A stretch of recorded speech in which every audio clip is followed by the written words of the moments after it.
අයිනමා ඉතින් වන්ද ඇවිල්ලා අගෝස්තු 24 වෙනිදා. හරිද?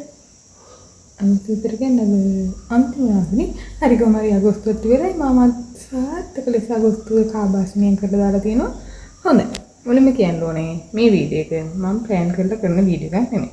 ඇත්ත වශයෙන්ම කිව්වොත් එහෙම මේ දවස්වල මම ගිය සතියේ වීඩියෝ එකක් දැම්මා. ඒ වීඩියෝ එක දැම්මේ ගිය සතියට කලින් සතිය. ඒ කියන්නේ අගෝස්තු 9. අගෝස්තු 9 ගියපු ඩේ අවුට් එකක් තමයි මම ගිය සතියේට වීඩියෝ එක දැම්මේ. දැන් ගිය සතියේට කලින් සතියේ වීඩියෝ එකක් දැම්මේ. එතකොට මම ගිය සතියේ කොහෙද ගියේ නැහැ. ඊට කලින් සතියේ කොහෙද ගියේ නැහැ. ඒ සතියේත් ගියේ නැහැ. මේ සතියේත් ගියේ. මම සතියේ දෙකම අතර ඉදිරියට අම්මේ අනේ කාමරය ඇතුලේ ඉන්න බෑ හරිද? මේ මොකද්ද වෙනව නිදිමතක් එනවා නිකන් මොකද්ද වෙනව කියා ගන්න තේරෙන්නේ නැහැ ඒක හරිය. එළියට ගියපුවම මේ මොකවත් නැහැ. අනේ මන් දන්නේ නැහැ මොකක් වෙනවද කියලා. ඵලයන්.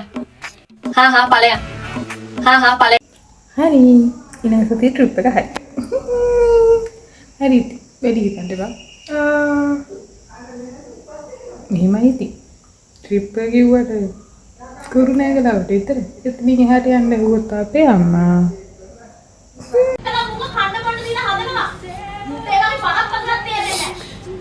කොහොම අද ගෙදර ගෙලියට බහැන්නේ නැහැ. ඵලයන් ගෙදර ගෙලියට. මොනවද කොතෝ කල්පනා කරන්නේ?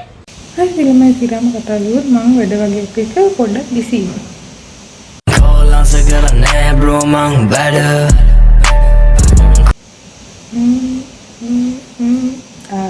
කරගන්න බිසි වෙන්නේ පොඩ්ඩක් බිසි වෙනවා. හරි ඉතින් අතවශයෙන්ම කිව්වොත් එහෙම මට මේ සති දෙකේදී පොඩි වැඩ වගේක් තියෙනවා. වැඩ වගේක් කියන්නේ වැඩ වගේක් තිබ්බා. ඔව් මගේ වැඩින් ඉඳලා තමයි වැඩ වගේක් තිබ්බේ. මගේ වැඩ වැඩි වුණේ ඉඳලා තමයි වැඩ වගේක් තිබ්බේ. ඉතින් ඒ වැඩ ටික ඉවර කරගන්න තමයි ගෙදර හිටියේ. ඒ හින්දා තමයි කොහෙද යන්න බැරි වෙන වැඩ වගේ කරන හින්දා කොහොමද වැඩ වගේ කරන හින්දා වැඩ වැඩි වුණා. මොන වැඩක්ද මේ? වැඩ වගේ කරන හින්දා වැඩ වැඩි වුණා. වැඩ වැඩි වුණ හින්දා මට ඔයවත් තියාගන්න බැරි වුණා. හරිනේ. ඊට පස්සේ වැඩ වගේ කරන හින්දා කොහොමද මට ගිය සතියේ ඔයවත් තියාගන්න බැරි වුණා. ශබ්ද පොයිසන් වැඩ ටික අයින් කරන්න. හරි. කොහොමද වැඩ වගේ කරන හින්දා මට ඔයවත් යන්න බැරි වුණා. හරි. හරි. එතන අපිට වැඩ වගේ කරන හින්දා මට කොහෙවත් යන්න බැරි වුණා. ආයෙ වැඩ පාවිච්චි කරන්න බෑ. වැඩ වගේ කරන හින්දා කොහෙවත් ගියේ නෑ. ඒ හින්දා මට වීඩියෝ එකක් කරගන්න හම්බුනේ නෑ. ඒ හින්දා මම ගෙදරට වෙලා හදපු මොකද කරේ කියලා දැන් මම හිතනවා ගෙදරට වෙලා හදේ මොකද්ද කරේ කියලා. ඉතින් සති දෙක ඇතුළත මොනවද කරේ කියලා බලමු. මගේ පොඩි අමුතු රෙසිපීස් වගේක් වලට පෙන්නන්න හදන්නේ. නමක් අහන්න එපා මන් දන්නේ. තමක් අහන්න එපා ඒව දන්නේ නැහැ. හැබැයි කන්න පුළුවන් මන් දන්නේ ඉච්චරයි. එහෙනම් අපි යමු වීඩියෝ එකට.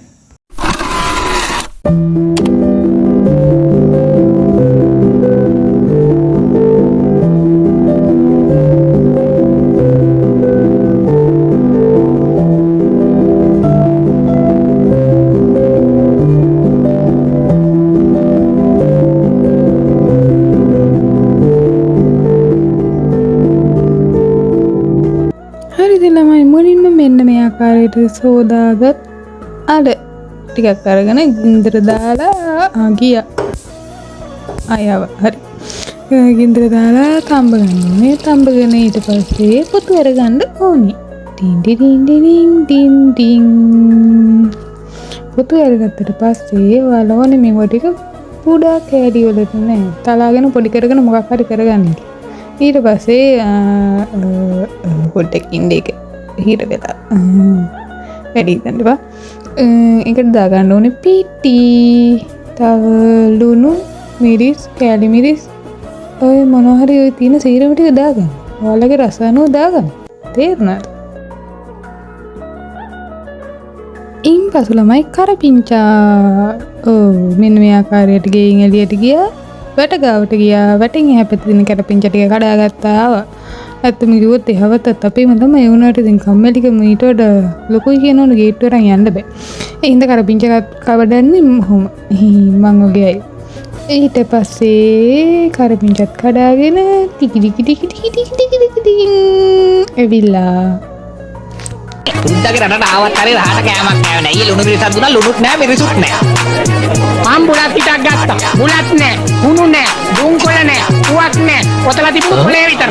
ඒ හෝටල් වල නැති සප්ප ගෙදර ඇඳේ ඇත. මොන දීපං කරෙන් දැක්කද ඉතින් අපේ කම්ම ඇත. නංගේ හයියෙන් නැගි පෙකාගෙන් බා පන්නු ගන්නේ තාත. ඔහෙ ගිය කන්නේ මාතර කඩේ සම්බොල රතු බත්. ඉතින් මං වගේ කම්මැලි මිනිස්සු මෙන්න මේ ආකාරයට බ්ලෙන්ඩ් කරගන්න පුළුවන්. පොඩි කරන්න කම්මැලි අය. ඊට පස්සේ හතරතේ නා ගැනීම වගේ සාමාන්‍ය වැඩ වැඩි හිතන්න එපා. මම හිතාගෙන හිටියේ මගේ එක ක්‍රන්ච් එකකින් කෙනෙක්ගේ දවසම වෙනස් කරන්න පුළුවන් කියලා. හැබැයි දවසක් මට hina වෙන්න අමතක වුණ කෙනෙක්ව හම්බුණා. ඒ ඇස්වල සතුටක් ගෑවිලාවත් තිබුණේ නැහැ. එයා මගෙන් ඇහුවේ එක දෙයයි. පොඩකින් ළමයි මේ කරගන්න අයියෝ අම්මෝ අයියෝ හරි පොඩ්ඩක් ඉතින් දාගෙන දුගෙන දන්නනේ සාමාන්‍යයෙන් අපි වගේ පොළොවටත් බර නැති මිනිස්සුන්ට ඔය වගේ දේවල් සාමාන්‍ය දේවල් හරිද වැඩි හිතන්න එපා. හරි ඊට පස්සේ අපි යමු ඊළඟ කතාවට. ඒක උපුටා ගැනීමක් කියලා කියන්න ඕනේ නැත්නම් මට නඩු දායි. මම චූටි පොටේටෝ ක්‍රිස්ප් එකක් වෙලත් මෙච්චර සතුටින් hina වෙලා ඉන්නේ කොහොමද කියලා. මෙහෙම ක්‍රිස්පි වෙන්න කලින් මම හිටියේ පොළව යට හැංගිලා. දවස් ගාණක්ම මම හිටියේ අඳුරේ. අමාරුම තැන්වල රැඳිලා ඉන්න උනත් කතාව එතනින් ඉවර නෑ කියලා මම තේරුම් අරන් තමයි හිටියේ. hinaව සෙලිබ්‍රේෂන් එකක් වගේ ආපහු ආවේ නැති උනත් මං වගේ ක්‍රිස්පි ස්නැක් එකක් වෙලා හරි ඔයා ගාවට එයි කියලා. මගේ ක්‍රන්චර්ස් රස විඳින ගමන් එයා මුළු හදවතින්ම hina වුණා. මම හිතන් හිටියා හරි නේද? හරියටම හරි ළමයි. ඉතින් ඔන්න ඔහම අනාගතට පස්සේ මේ ආකාරයට බෝල හදාගෙන තෙල් තාච්චියට දාලා බෙදගන්න විතරයි තියෙන්නේ. තාච්චිය ගත්තා තෙල් දැම්මා ඒකට මෙව දැම්මා බෙදගත්තා. ඕක අමුතුවෙන් කියන්න ඕනේ නේ ඔයාලට. එතකොට අපිට එනවා මෙන්න මේ ආකාරයට හරි ඊට පස්සේ දවස ගත්තොත් එහෙම ළමයි ගියස් කිරීම. සාමාන්‍යයෙන් ගියස් කරද්දි ඉතින් දන්නවනේ අපි හොඳ සින්දුවක් තෝරගෙන දාගන්නවා. මෙන්න මෙහෙම මන්න හොයන සින්දු නෑනේ කොයිද ඒක?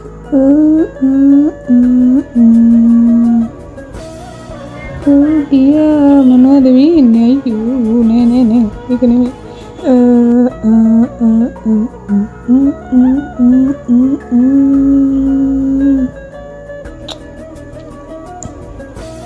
Kuya hihi mati na wage dekka pahada sindu hena mana vivaran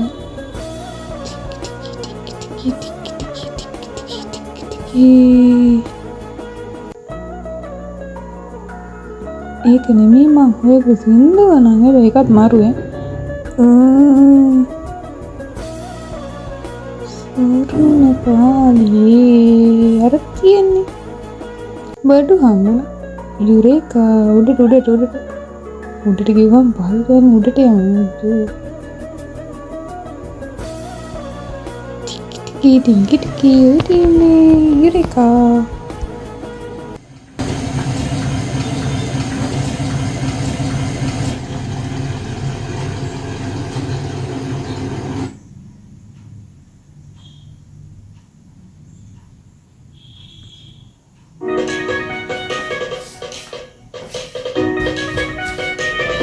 ඊට පස්සේ ළමයි මං සතියකට සැරයක් කරන වැඩක් තමයි ඔය තියෙන්නේ.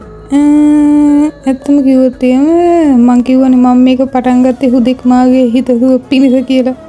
අන්නේ හිතසුව පිණිස පටන් ගත්ත channel එකේ දාන වීඩියෝ දෙක තුන සතියකට සැරයක් ආයෙ නැරඹීම තමයි මාගේ සතුට වන්නේ.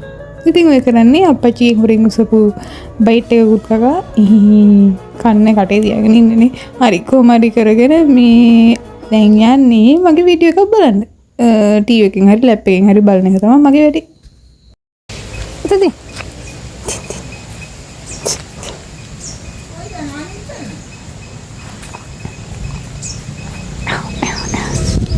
හරි ඉතින් ඊළඟ උපදෙස මේ ආකාරයට ගෙදර හුරතල් බල්ලෙක් පූසෙක් ඌරෙක් කාවෙක් මීයෙක් මොකේ කරේ ඉන්නවනම් ඌව ආතල් එකට ගන්න ඕනේ. මෙන්න මෙහෙම. දැන් ටික ලස්සනයි. මගේ කරදර විද දරාගෙන ඉන්නවට මේ දෙන්නට වෙනම ගහනක් ගෙවන්න ඕනේ. ඒ වුණාට ඉතින් මං ආදරේ. හරි කොහොම හරි මේ ආකාරයට වද දීන්න ඕනේ.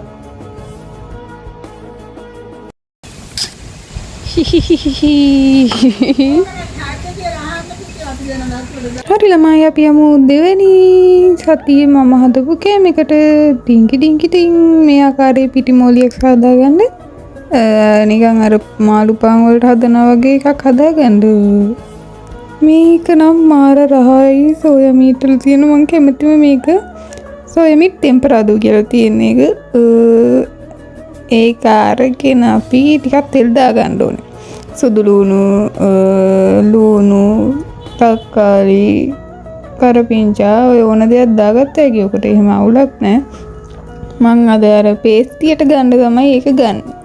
මොකද පේස්ටි හදන්න වෙලා යනවා. දන්නවනේ අල කපලා තම්බලා මාළු උයලා වරදුනා. ටින් මාළු උයලා තම්බලා ඌව බෙදලා ඔය හදන්න වෙලා යන හින්දා සරල ක්‍රමයක් ලෙස මම පාවිච්චි කරනවා ඒක. ඒකට මං ඇඩ් කරගන්නවා තව බිත්තරයක්. එකක් දාලා මදි වගේ හිතුරින්ද දෙකක් දැම්මා. එකක් මේ දෙකක් දාගන්න ඕනේ. හරි. දෙන්නම් අද පප්පලට රෙජිනට යවනවා කේක් එක ලස්සන පාටට තියෙන්නට සායන් දානවා බේසමට එකක් මදි දෙකක් දානවා. අද කේක් එක අපි දෙන්නයි අහුවෙන්නේ අර පප්පලවයි මාලිගාවේ වල මගනවති මක බාස්ට කිවුල්ලුකයි. හරි. අහන් ඉන්න බෑ නම් ඒක ස්කිප් කරලා යවන්න ළමයි. සෝරි. මොකද ඒක දැම්මොත් එහෙම මාට කොපිරයිට් දෙනවා. තම කටි කිව්වේ. හරි සෝයා සෝස් ටිකක් දාගන්න. සෝස් ටිකක් දාගන්න. ඊළඟට තීන සෝස් තේරම ටික දාගන්න. ඒක ඊට පස්සේ තීන ආකාරයට ලුණු මදි නම් වගේ ලුණු ටිකක් දාගන්න. ඊට පස්සේ තියෙන්නේ වලට මෙන්න මේ ආකාරයට අර පිටි මෝලියෙන් චූටි චූටි බෝලා අතරගෙන ඒවා රොටියක් වගේ තලලා ඒක ඇතුළට ඔය පේස්ටිය පුරව ගන්න. ඒක පුරවගෙන බෝලයක් ආකාරයට සාදා ගන්න. එච්චරයි. වැඩි වැඩක් නේ. හරිනේ. අනිත් කාරණේ තමයි ළමයි දැන් ඕවත් බලලා උයලා දෙන්න කියලා නම් කියන්න එපා. හරිද? මං උයන්නේ මගේ ගෙදර අයට විතරයි. ඕකේ. මන් දන්නේ නැද්ද අපේ උන් ගැටියට අනිත් උන් ටික එනවා අපේ ගෙදර උයාගෙන කන්න කියලා. ඔව් මං උයන්න ඕනේ උන් බලන් ඉදි ඒක නෙවෙන්නේ අන්තිමට. හරි ළමයි මේක බැලුවට පස්සේ මන් දන්නවා වලට ලොකු ප්‍රශ්නයක් තියෙනවා කියලා. ඔයාගේ මොලේ අවුල් වෙන්න ගත්ත කොයි කාලෙද? මීට මාස 3කට කලින් මන් දවසක් උදේ හැරෙනකොට අන්නාසි ගෙඩියක් අසාද බඩ. ඒක කැත අන්නාසි ගෙඩියක්. ඒත් ගතිගුණ හරි හොඳයි. හරි හොඳ වැඩක් වුණා ළමයි. මට මේ දැල අයින් කරන්න අමතක වුණා කියන්නකෝ අයියෝ. ඒක කොහොම හරි අයින් කරගත්තා. ඊට පස්සේ මට අර මේ මොලේ අවුල් වුණේ කවුද ඉඳන්ද කියලා තේරුණා නේ. හරි. ඊට පස්සේ ඔන්න ඔය ආකාරයට විනාඩි 20ක් බේක් කරගත්තාම අපිට හැදෙනවා ලස්සන යම් යම් යම්. හරිද ළමයි මේ සතියේ ඔච්චර තමයි තියෙන්නේ. ඔයාලා ඉල්ලන හින්දාම තමයි ඔකත් දුන්නේ මම. නැත්තම් ඇත්තටම මන් දාන්න නැතුව ඉන්න හැදුවේ. කොහෙද ඉතින් මැසේජ් එකනවනේ හොගාලා. එයාලට ගොඩක් ස්තුතියි මට දක්වන සහයෝගයට. ඒ වගේම මේක දුන්න ඔයාලා වෙනුවෙන්. එහෙනම් ඉතින් අදට එච්චරයි. ටටා බයි බයි.